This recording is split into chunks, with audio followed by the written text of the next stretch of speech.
Section 1. You will hear a conversation between a man and a woman as the man joins a local library. First, you have some time to look at questions 1 to 5.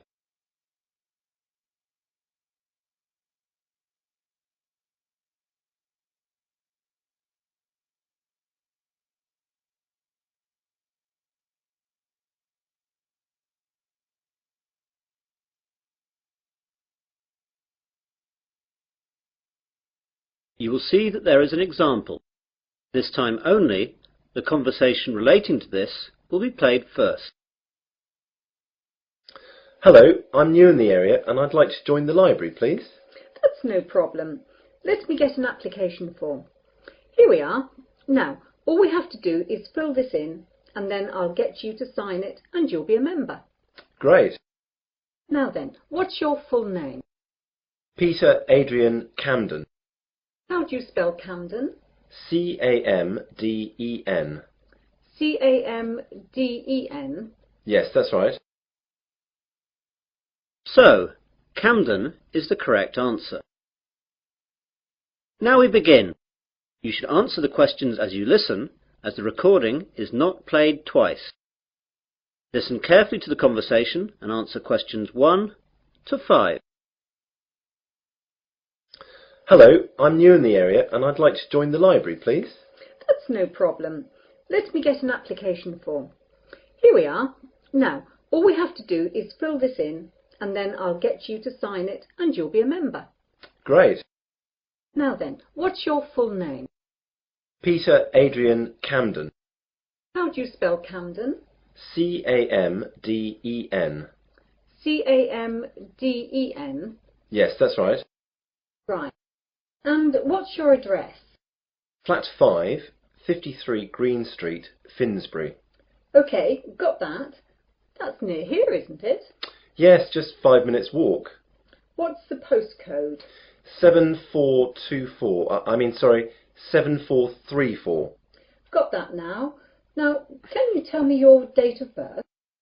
8th of July 1976. And what's your telephone number? Well, I don't have a home number, but I've got a mobile. That'll do fine. It's 06634 982 746. Did you get that? Some of it. Can you say it again? The code's 06634 and the number's then 982 746. Right.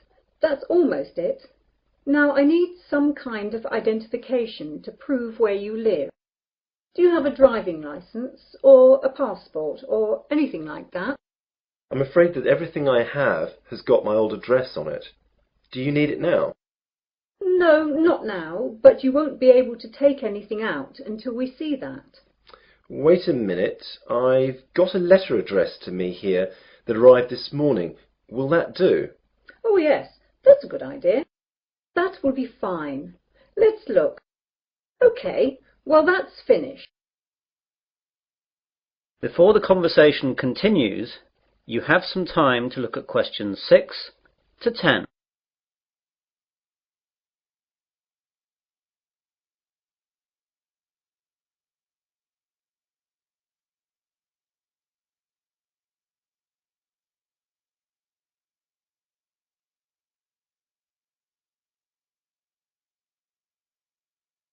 Now listen carefully and answer questions 6 to 10. Could I ask you a few questions? The council that runs the library is running a survey to find out what kind of books people prefer so that they can direct their buying. Yeah, no problem. OK, so what type of books do you like? Well, I'm very keen on mysteries. You know, when a detective is trying to find out who did the murder. Historical novels interest me too. Romance, never. My sister loves them, but they bore me to tears. I quite like books on animals too. I get them out sometimes. Not science fiction either. Too weird. Well, I think that's it then. Good. Oh, do you charge anything? The library is free unless you want to rent out some of our videos or DVDs. And how much is that? Well, we rent videos out for $4 each and DVDs are $6. You must leave us a deposit of $60 as well. That's returnable, of course. I don't think I'll get any of those just yet. Can I pay later? Sure, just give the money in when you're ready to rent them out. Well, thanks very much. You've been very helpful. I might take a book out now for the weekend, if that's okay. Go ahead. Well, goodbye. That is the end of section 1. You will now have half a minute to check your answers.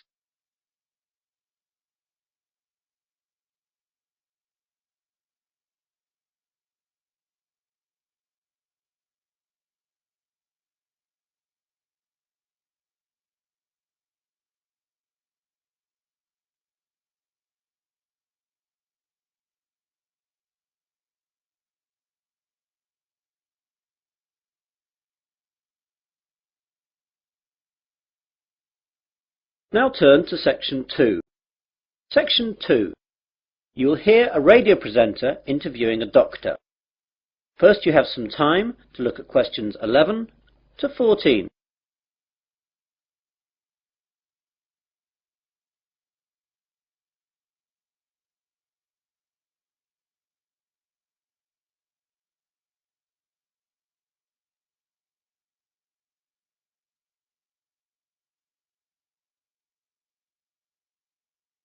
Now listen carefully to the interview and answer questions 11 to 14. Hello everyone. I've just been joined in the studio by Dr. Matthew Johnson. Dr. Johnson works at the Wesley General Hospital and he's here today to tell us all about giving blood. Good morning, Matthew. Good morning. So Matthew, why is it important for us to give blood? Donating blood is not important. It's actually vital that people do this. Without donated blood, thousands of people would die every year, and it's something that could affect everyone. We all expect blood to be there for us, but barely a fraction of those who can give do. Yet, sooner or later, virtually all of us will face a time of great vulnerability in which we will need blood, and that time is all too often unexpected. The need for blood is great. On any given day, an average of 38,000 units of red blood cells are needed. Blood transfusions are often needed for victims of things such as accidents and burns, heart surgery, organ transplants, and patients receiving treatment for leukemia, cancer or other diseases. In 2002, nearly 29 million units of blood components were transfused, and with an aging population and advances in medical treatments and procedures requiring blood transfusions, the demand for blood continues to increase. We really need that much? Yes, and we need it now. Blood supplies nationwide have reached critically low levels, with less than 1 day's supply of several blood types. Thousands of accident victims, cancer patients, premature babies, and countless others who need blood to stay alive are hoping you'll care enough to help them. All blood types are needed. You now have some time to look at questions 15 to 20.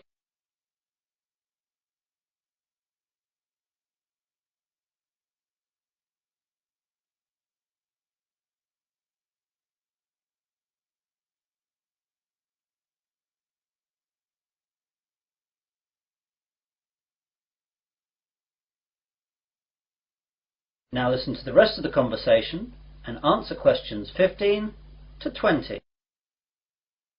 What are the different types? It's a bit more complicated than that. First we collect the whole blood from donors, and then it's sorted into the different types, which are basically O, A, B or AB, though there are also divisions here. Then the blood is split into its constituent parts. We divide it into 4 basic parts. First there are the red blood cells, then the white blood cells, then things called platelets, and finally plasma. This is shipped off to hospitals where they use the blood parts that the patients need. What are the different parts used for? Well, as I said before, the whole blood is your blood in its natural state, and something we rarely use. It's much more useful to us to have it separated into its component parts. Red blood cells are what everyone associates with blood, i.e. it's red. It's widely used to replace lost blood during surgery or when people hemorrhage. Its main function is to carry oxygen to cells. White blood cells are the most important part of the body's immune system, and they're used for patients whose normal defense systems aren't working properly.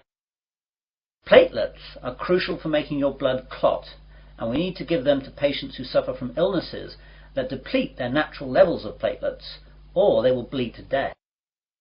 Finally, plasma is what carries the other parts of blood around, and needs to be administered with any of the other components. Take away the red blood cells, and this is actually yellow. So that's what blood is all about. Now, you're here in Wesley today to collect blood. Can you tell us where and when we can donate? Of course. We're set up here today, that's Wednesday, and for the next 2 days at Wesley General Hospital at the outpatients department. Come along between 9 a.m. and 4:30 p.m. and we'll be able to deal with you within 1 hour. And let me tell you a few things that will calm your fears about giving blood. Aside from a brief needle prick, it doesn't hurt to give blood. Your body will replace the blood you donate within days of your donation. And finally, you can't catch AIDS, hepatitis, or any other disease by giving blood. And of course, you get a cup of tea and a biscuit afterwards. And can anyone give blood? Almost everyone. Donors must be in generally good health, be at least 17 years of age, weigh no less than 110 pounds, have not received a tattoo within the past year, and not have donated whole blood within the past 56 days. We screen donors with a series of questions before we take the blood, so if you're unsure, come down and we'll let you know. Please come down and see us. Remember, if you can donate 1 pint of blood, this can save up to 3 lives. Well, thanks, Matthew. I, for one, will definitely be going down to Wesley General to donate. That is the end of section 2.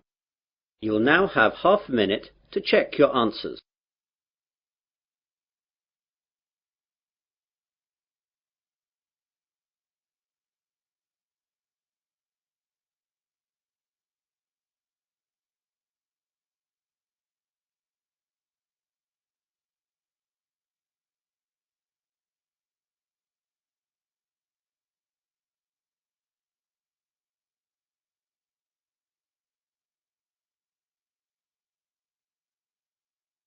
Now turn to section 3. Section 3.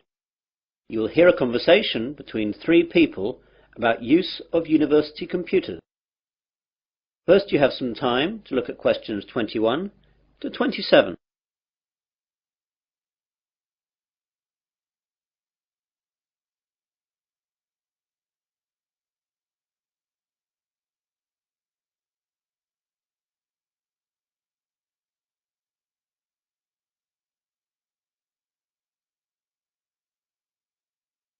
Now listen carefully and answer questions 21 to 27. Hello there. Do you work in the computer room? Yes, I do. Can I help you? Well, I'm a first year and I know that I'll need to use the computer room for my work as I don't have a computer of my own. So I thought I'd get down here and see what I have to do in order to get time on one of the university's computers. Okay, there are 4 computer labs open to undergraduates. The others can only be used by the staff and postgraduates. The names of the 4 labs you can use are Wimborne, Franklin, Salisbury and Court. Wimborne and Court are in this building, the Johnson building.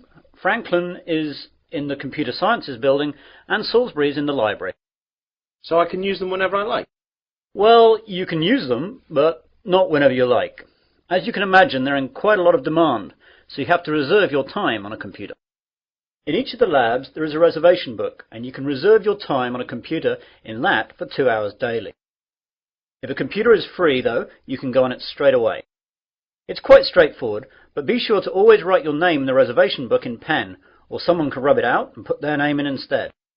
Oh my God, does that really happen? I'm afraid so, and far more often than you would think.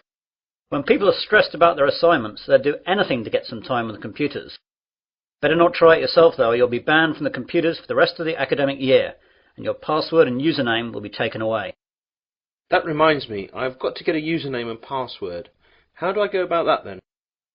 Well, what I'll do is to pass you over to my colleague Jane, as she's in charge of all that. Jane? Yes, Dave? I've got a new student here wanting to find out about usernames and passwords. Can you help him out with that? Yeah, sure. Hi there. Hi. Well, it's a straightforward process. First of all, tell me your name and I'll type it into the system. James Smith. Right, let me do that. You see, all students are automatically given a username and then they just choose a password themselves. OK, so your username is JamesSmith2. That's all small case. That means there must be more than one of you at the university at the moment. Well, what do you want your password to be? I think I'll choose biology, as that's the subject that I'm studying, though my girlfriend Mary will be upset that it's not her name I'm using. Well, that's all done. You can now use any of the 4 undergraduate computer labs. By the way, can I print out stuff at the labs? Yes, you can, but sometimes it's not quick. When you print, it goes into a queue and it'll be left in a tray in Franklin, as that's where all the main printers are. The good bit is that, although last year it cost 3p per page, now it doesn't cost you anything. You now have some time to look at questions 28 to 30.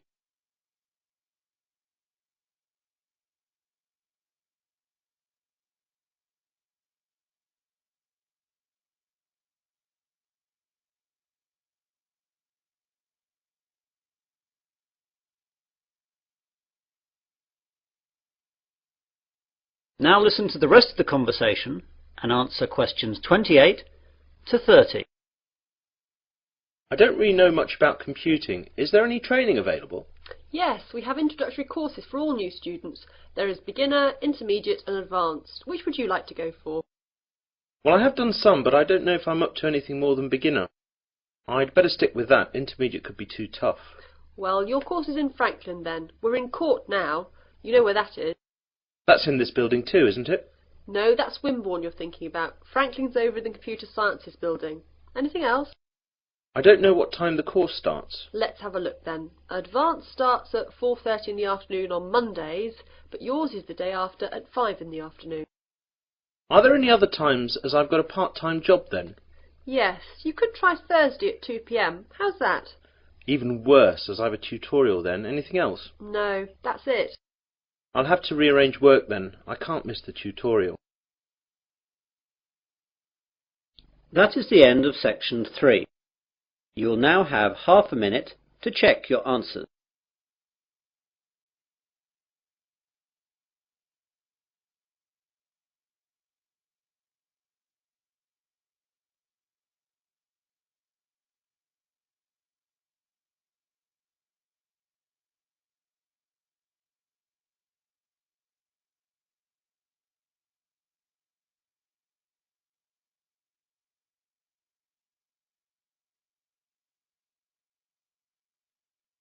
Now turn to section 4.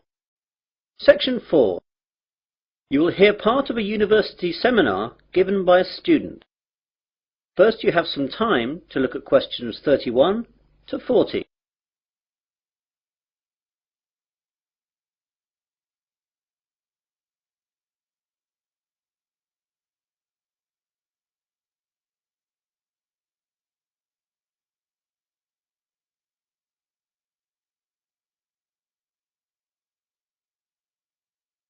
Now listen carefully and answer questions 31 to 40. Good afternoon, everyone. In today's seminar, we're going to continue listening to different students giving us a presentation on the subject of their term paper. Now, today is Hillary's turn. So, what are you going to talk about today, Hillary? Well, some of you will know that I was brought up when I was young in Japan, and I'm going to do my term paper on Japan's bullet trains, which have revolutionized their rail industry. Japan's main island, Honshu, is covered by a network of high-speed train lines that connect Tokyo with most of the island's major cities and Fukuoka on the island of Kyushu. Japan's high-speed trains are called Shinkansen, but are known to us as bullet trains. The Japanese bullet train system is credited with being the world's first purpose-built high-speed railway, and the model and inspiration for all other similar type systems running today, such as the French TGV. The reputation it has earned for safety, speed, and punctuality is unsurpassed. I'd like to give you some figures about that. As regards safety, there has never been a death on the bullet train system since its inception in 1964. other than that caused by deliberate passenger misadventure. As far as speed is concerned, the bullet train holds the current world record for the fastest average speed between two station stops, which was 261.8 kph between Hiroshima and Kokura. The train travelled 192 kilometres in 44 minutes. This record is from the 500 series Nozomi trains, running at a maximum speed of 300 kilometres an hour between Shin Osaka and Hakata. I'll talk more about them later. The punctuality puts European train services to shame. Most trains arrive at their destination after several hours to within the second. In 1 year, the total time that all bullet trains were late by was 12 seconds. This statistic is hard to believe, but it would be difficult to prove otherwise, and that's what the rail authorities in Japan have told us. Now I'd like to tell you a bit about their history. The first bullet train was introduced in 1964 by Central and West Japan Railways for the Tokyo to Osaka route. Most of these old trains have now been discontinued. There have been several bullet train models since then. The most recent ones have been the 300, 500 and 700 series, and it's the 500 series one that can travel at 300 kph. The bullet trains operating in Japan today are of the three following categories: Nozomi, Hikari and Kodama. The Nozomi trains stop only at the most important stations and reach Osaka from Tokyo in only about 2.5 hours, and it's the most modern of bullet trains that serve as Nozomi.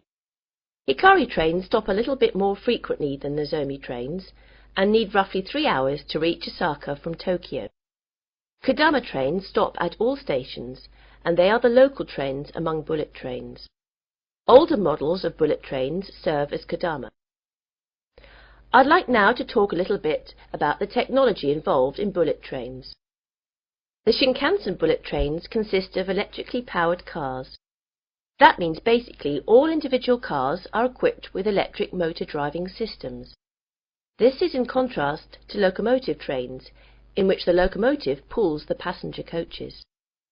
The realization of the high-speed Shinkansen with the electric train system had a great significance. The French Train à Grande Vitesse, or TGV, runs on a centralized power system, in which the heavyweight, high-output locomotives at both ends pull the passenger coaches. It's a system suitable to European railways, which run basically on straight tracks in wide plains with solid foundations. However, it is unsuitable in Japan, where the ground is flimsy and the tracks full of curves and undulations, and intercity distances are short, making it necessary for the trains to accelerate and decelerate frequently. One of the advantages of the electric car system is that the motor functions as a brake to reduce the speed of the train. When the power feed to the electric car motors is stopped, the wheels continue revolving, keeping the motors rotating, resulting in electricity generation by magnetic induction. As the force acts in the direction opposite to the axle's motion, it functions as a brake to the train. All the motors equipped on each coach can be utilized effectively to reduce the speed, making the electric train system advantageous on Japanese railways, which involve frequent deceleration and acceleration. In addition, by virtue of the remarkable progress achieved recently in semiconductor technologies, the electric train system has undergone tremendous improvements in power, operability and safety administration, so the system is becoming increasingly advantageous. That is the end of section 4. You'll now have half a minute to check your answers.